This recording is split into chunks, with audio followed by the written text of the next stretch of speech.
Prejšnji teden je bila izredna seja Sindikata poklicnih gasilcev Slovenije, ker je gasilcem pred protestnim shodom, ki je bil v začetku tega meseca, vlada obljubila nadaljevanje pogajanj. A na samem shodu in kasneje se ni zgodilo skorajda ničesar.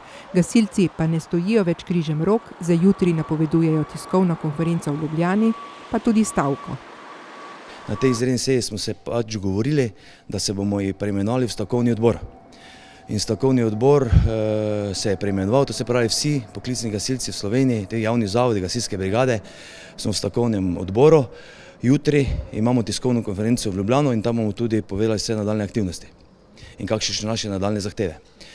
Seveda je pa stvar ena, da sedaj se pa vlada mora po zakonu začeti pogajati z nami, če nas je prej ignorirala, ampak jaz mislim, da je to nedopustno, da še zdaj tem vladnim veljakom ni kapnulo v glavo, po domače povedano, ker vsi direktorji javnih zavodov in seveda treh brigad so že nam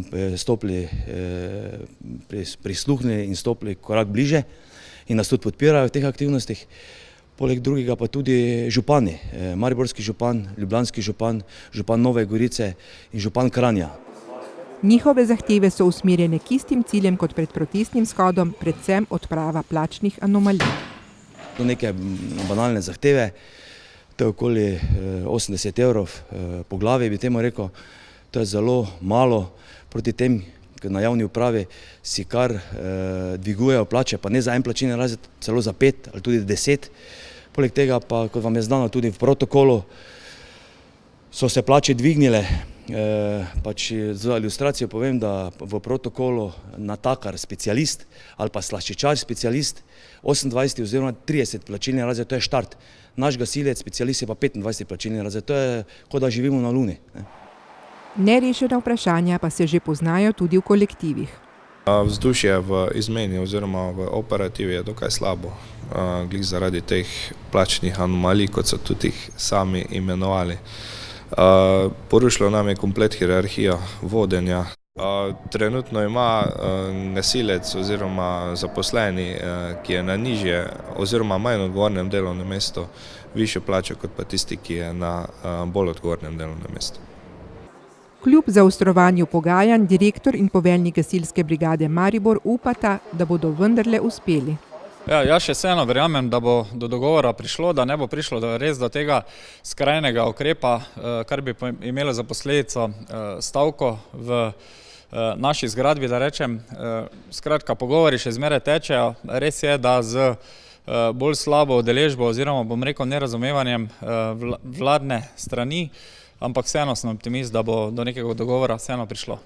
Jaz močno upam, da se bo to rešilo še pred stavko, vendar po trenutnih pogajanjih oziroma po trenutni volji Ministrstva in Uprave za zaščito in reševanje mislim, da to ne bo rešeno pred stavko. Predsednik sindikata pa je bolj oster in kaže na mnoga vprašanja, ki že leta in leta niso rešena. Mi točno vemo, kaj mi rabimo, zakaj smo plačani, zakaj delamo, zakaj smo ustanovljeni in to je to.